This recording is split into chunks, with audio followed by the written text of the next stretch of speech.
Welcome back to Face the State. I'm Ariana Bennett. Thank you for staying with us. Well, when we hear about post-traumatic stress disorder, or PTSD, most of us probably think of military members returning from war zones.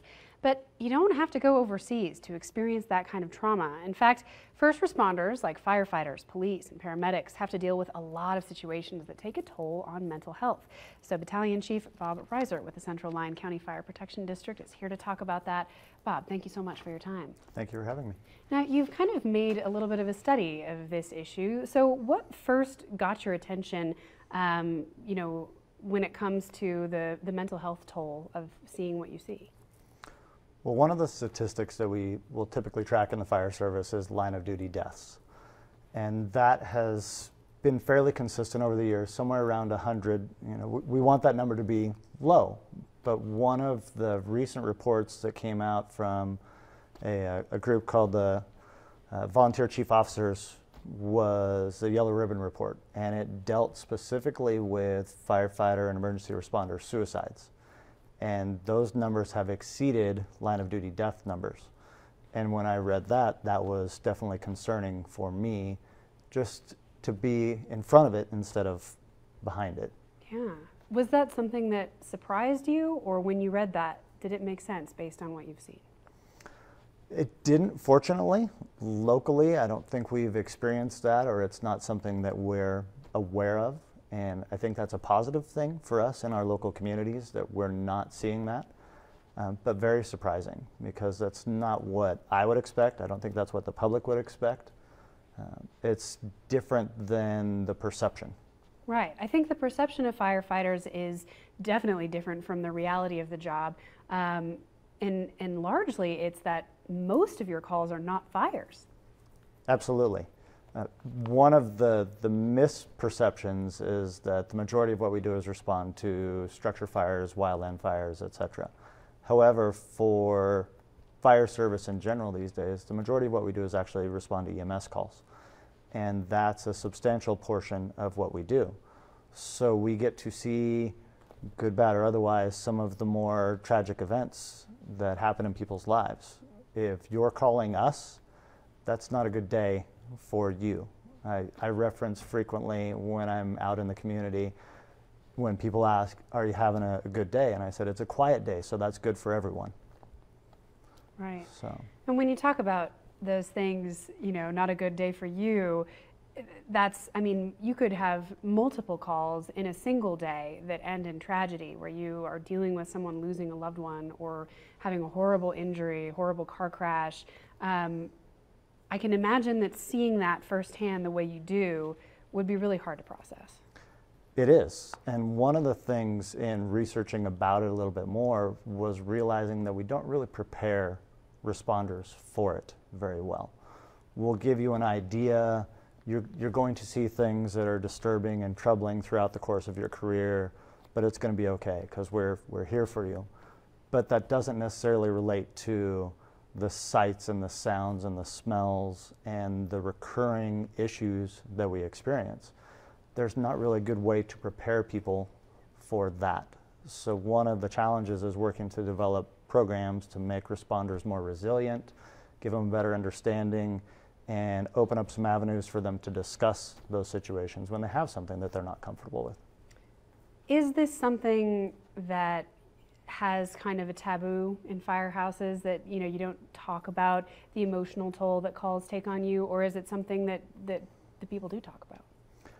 I think that in the fire service in general, or response services, whether it's EMS or law enforcement or otherwise, it is taboo to speak about, because the expectation is that you're walking a relatively thin line and you're going to be running into, in our case, burning buildings, or you're going to emergency scenes to try and calm situations.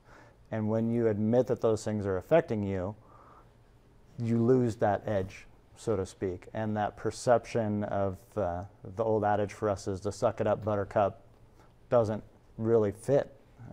We want to make sure that people know that they can express their concerns about those situations, and that it's definitely not a sign of weakness. An interesting part of my research was a quote from Leon Panetta, the Secretary of Defense at the time, and making sure that the military members knew that it was actually a sign of strength as opposed to a sign of weakness, to admit that you're experiencing some things that you weren't comfortable with. Yeah, I think it's really hard for everybody, and firehouses are predominantly male. I think even harder for men to talk about feelings because it does feel like a weakness. Has anyone ever come to you with these concerns? I mean, did you know that this was happening in your own firehouse, or is this something that you've just kind of derived from your own personal feelings?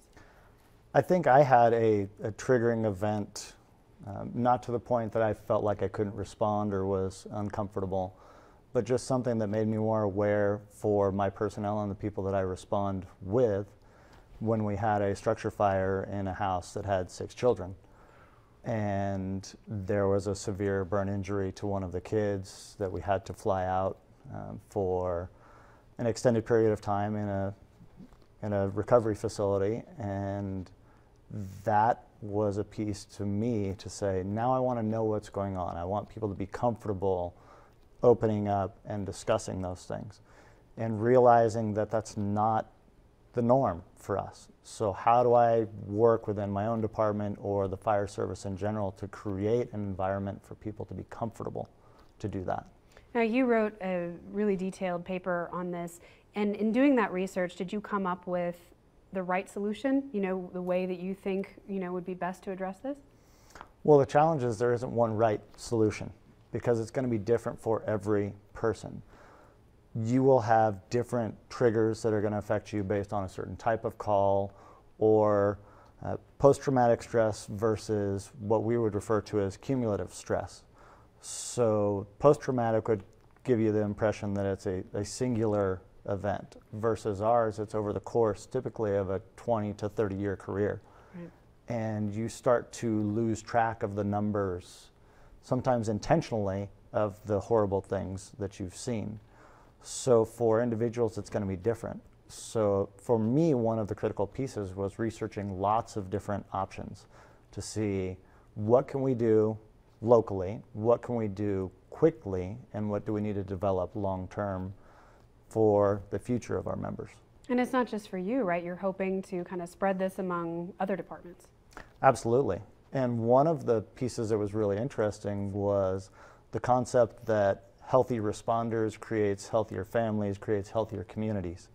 And that is the long-term goal for me, is if we're healthy, then we do a better job. We respond better to our calls, the people around us, and we deal with those situations better. And we don't take those things home to our families and drag everyone else down if people aren't feeling good. Right. So just quickly, if a station wanted to implement some of these things, what would be your maybe top few recommendations? There are some great resources out there. One of them is called the Firefighters Behavioral Health Alliance, and they have a myriad of resources available, whether it's dealing with just stress in general, potential suicide, hotlines, counselors, etc. The International Association of Firefighters has an excellence program which helps with dealing with addiction, because that's one of the common things that we start to see as the stress impacts people. There's a program called Psychological First Aid, which helps focus on some core components, kind of Maslow's hierarchy of needs. If I have housing and safety and food and water and those things. So there's a whole bunch of things, even chaplain programs, which are more regular pieces of large departments that aren't necessarily for small departments like ours. Okay. And then if someone is watching this thinking, I have a loved one who's a firefighter, or I'm a firefighter myself, what signs should they look for, in people to know that maybe they're struggling, and then how would you recommend that they deal with that? There's a multitude of different things that we would expect to see, and it progresses through various stages. So depending on which program you would look to, you're going to start to see that firefighters are more withdrawn. They're not responding. They become more aggressive or angry. They have a lack of confidence in their own skill set, in things that that they're very comfortable normally doing. and then they'll withdraw from social interaction, whether that's with their family. They won't want to go to events that they were always comfortable going to, even their children's events or their family events. And when we start to see those are some critical signs that we want to work on getting them some help. Okay, so what are the roadblocks in your way? Really quickly, we have just a couple of minutes left. But what challenges do you have in getting this done, and then how can people help you? The biggest roadblocks in a lot of arenas are finances and how things are going to be paid for. One of the things coming up for us is the idea of PTSD and workers' comp legislation with the legislative session coming up, and how they may be able to assist departments in addressing some of those issues. As the ounce of prevention, pound of cure piece, if we can be in front of it instead of behind it, that may be very helpful. Locally, there are lots of simple things we can do. Chaplain programs are generally free, and there are a lot of great programs out there that we can do. Okay. All right. Well, just, final thoughts. We have a little bit of time left, just about a minute. So what would you want people to know? I'd want people to know that it's okay to admit that you're having trouble, you're struggling, the same way that we would want that in the general public. For responders, whether they're fire, law enforcement, or emergency responders in general, that it is definitely not weakness, and I would view it as a sign of strength to admit that you're having some challenges and that you want to seek help and you want to get better so you can be better for the community, for your family, and for your coworkers as well. Yeah, good messages. All right, Bob, thank you so much for your time. I sure appreciate it. Absolutely, thank you. Well, that is it for this episode of Face the State, but for more information on all of this or to see past episodes, you can just head to our website. That's ktvn.com. Thank you so much for being with us. We'll see you next week.